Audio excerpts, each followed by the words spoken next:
Hello, everybody, and happy November. I think you are probably watching this assembly towards the end of the week, which means you've had at least a fair few days back at school. And I hope you have had a brilliant first week back after your half term, which I hope was filled of chances to have a rest, to recover from all the hard work you've done in the first half of the school term, and also a chance to do some really fun things with your families. So you may be watching my assembly on Thursday, or you might be watching it on Friday, in which case, if you are watching it on Friday, then it is the 5th of November and it is Bonfire Night, which is what my assembly is all about today. Now, obviously, November has started, which means Mrs. Lewis is in the run-up to Christmas. So the sequin clothes have started. But I thought I'd wear one that's very Bonfire Night appropriate because I've got a big sparkly star on, which does look very fireworky, linking to today's assembly. So I want us to start by thinking, what do you already know about Bonfire Night? Do you know anything of the history of Bonfire Night, how it started, what people do to celebrate Bonfire Night, and maybe some things about fireworks safety, because that's going to come up in my assembly as well. So pause for a minute and talk about what you already know about Bonfire Night. So I imagine you've said some really good things together as a class, but let's talk about some things together now. So on the 5th of November, people from all across the UK celebrate Bonfire Night. They have things like fireworks, bonfires, sparklers, which are one of my favourite things, and toffee apples, which I always think I really enjoy, then I realise how hard they are, and maybe I'm not eating it quite as quickly as I would like to. But the reason that we celebrate Bonfire Night is because it's the anniversary of a failed attempt to blow up the Houses of Parliament. Now, the Houses of Parliament are in London, and it's where our politicians go quite often. My mum actually goes there quite often in her job as well. And years and years and years ago, hundreds of years ago, there was a plot to blow it up that didn't go quite to plan. And we're going to find out more about that as assembly goes on. But this failed attempt was called the gunpowder plot. And when we light our bonfires on Bonfire Night, we remember this event. And traditionally, people make something to go on the top, which you can see down here. These two children have got one in between them.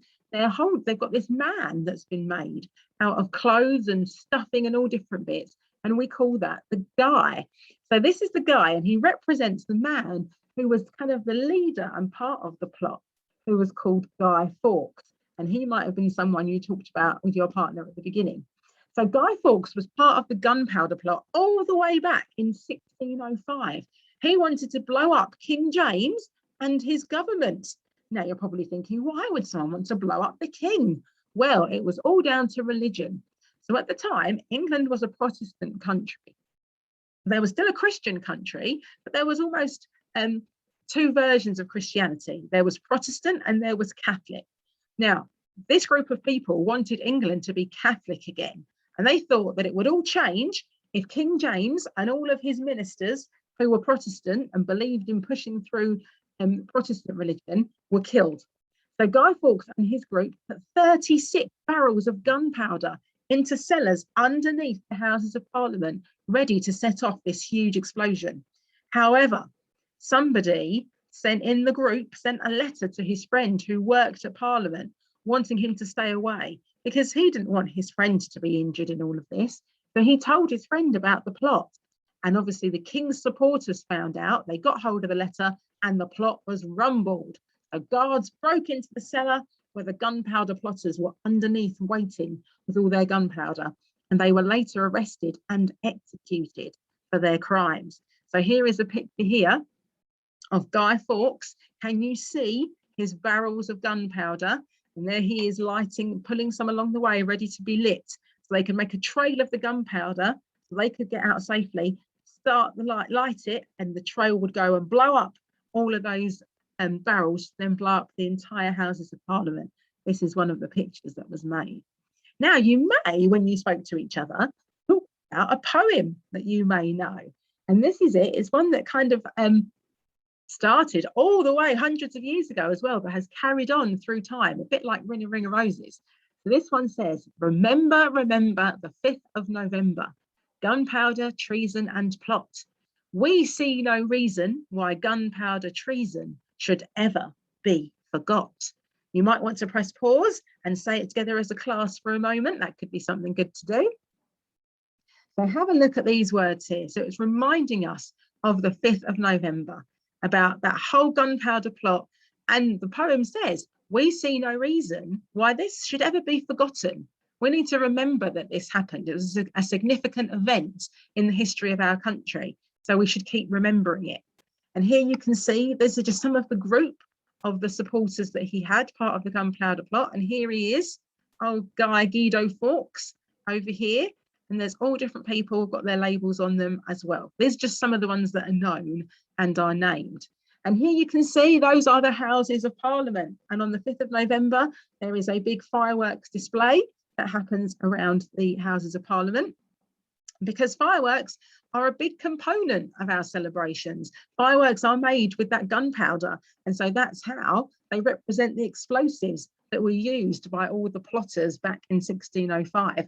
And every year, even now, guards have a search of the bottom of the Parliament building to check for potential arsonists. They don't do that because they think that there's going to be arsonists there on the 5th of November. They do it to keep up the tradition, to remember that's what the guards did back in 1605. Those traditions are something that's quite important in our country, things that we do, even though we don't need to anymore, we do them to remember things.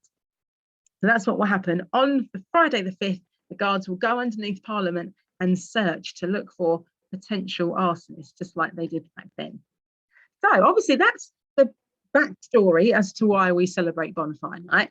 But what we need to think about now is take some time to think about how we can all stay safe on Bonfire Night, because I appreciate that some of you will be doing lots of different things. And also this year, Bonfire Night falls on the same time as Diwali, which is another festival celebrating light, and fireworks can often be a key part of Diwali celebrations.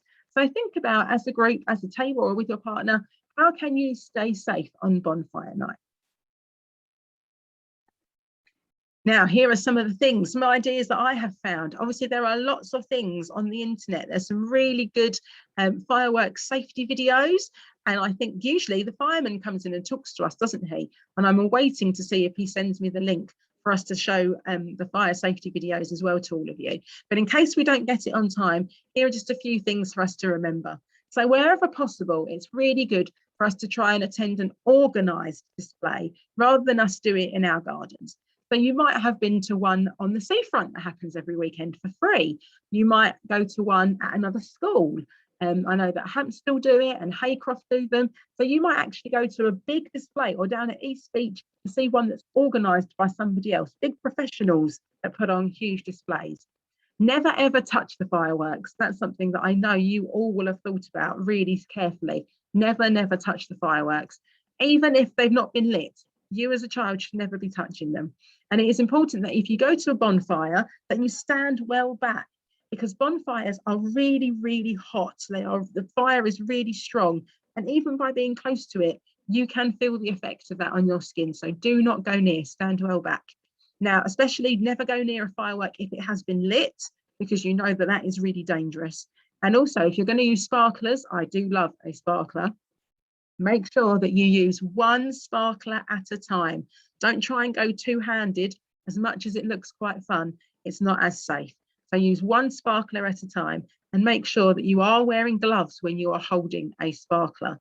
And also, if you've got sparklers, think about where you're going to put them when you're finished. If it's still going to be really hot, that sparkler, even when the sparkle bit has gone, it's still going to be really hot. So make sure you've got a bucket of water nearby to put your sparklers into.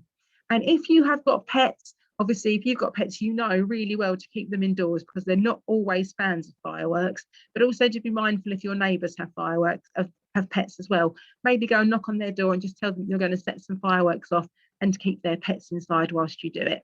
And at the bottom, it does say never throw fireworks, which won't be happening, because obviously earlier on the list it said that you won't be touching them. As you're not going to be touching them, you won't have a chance to throw them. And I imagine there are a few other things you thought of as well as a class. But here's just things to start you off with to make sure that we can all keep safe. And these rules are also for grown-ups. We have to make sure as adults that we're following the fire safety rules as well, because we've got to keep all of you safe as well as keeping us safe. So let's take our moment to have our prayer, put our hands together, have our moment with God to reflect about what we have talked on this morning in assembly. Dear God, keep us safe and help us to be sensible and thoughtful in all that we do. Help us to remember that safety and care for others is our responsibility. Let us demonstrate this core value in everything that we do, especially at this time of year. Amen. So as you can see there, I put our Christian core value in bold because that's something we've really got to remember. If we want to celebrate Bonfire Night in a way that everyone can be safe and happy, we have to show responsibility for that. So we have to be patient. We have to do things like wait when it's our turn to have the sparkler. And we do have to only hold one at a time, even if it looks really fun to hold two. Because what we have to think about is the responsibility for us to look after ourselves, but to also be mindful of looking after others as well. So we're going to stay safe and have fun this bonfire night. But before we do that, we're going to have our song, which this week maybe doesn't directly link to fireworks, but it is all about light. Shine, Jesus, shine is all about how Jesus is the light of the world. And fireworks obviously light up our sky in that same way. So let's take some time to enjoy that.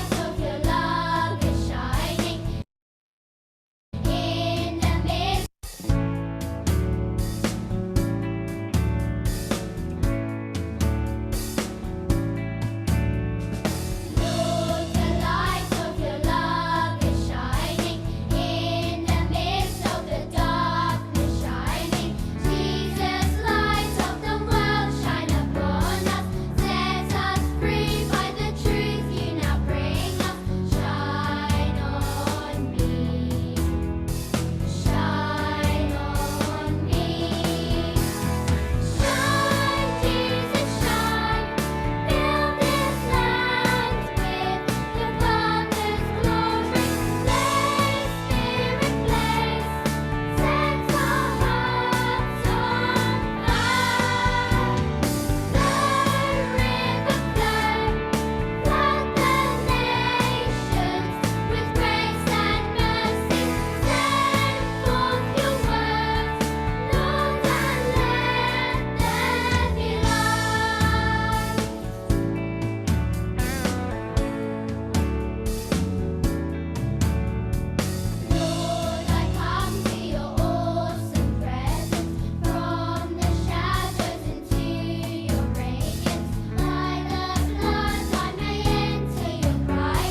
That is one of my all-time favourite hymns, have to say. I feel absolutely empowered and revved up now to go and continue the rest of my day. And I hope that that song has supercharged you with some brilliant spirit to enjoy the rest of your day, to work hard, and also to have a wonderful weekend. But stay safe this bonfire night, look after yourselves and each other.